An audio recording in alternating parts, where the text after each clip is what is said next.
అందరికీ praise the lord.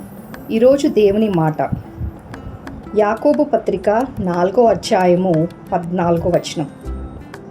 రేపేమి సంభవించునో మీకు తెలియదు, మీ జీవితం ఏ పాటిది?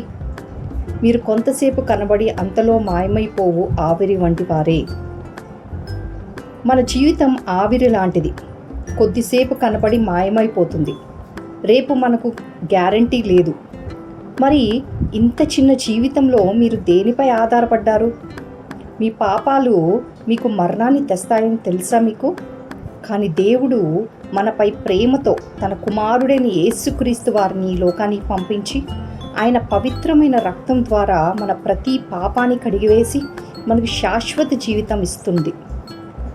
కాబట్టి ఈరోజే దేవుని వైపు తిరగండి. మీ పాపంలో ఒప్పుకొని నేడే రక్షణ దినము, నేడే అనుకూలమైన సమయము. ఆయన సన్నిధికి రండి. దేవుడు మిమ్మల్ని దీవించి ఆశీర్వదించును గాక. ఆమేన్. ఆమేన్.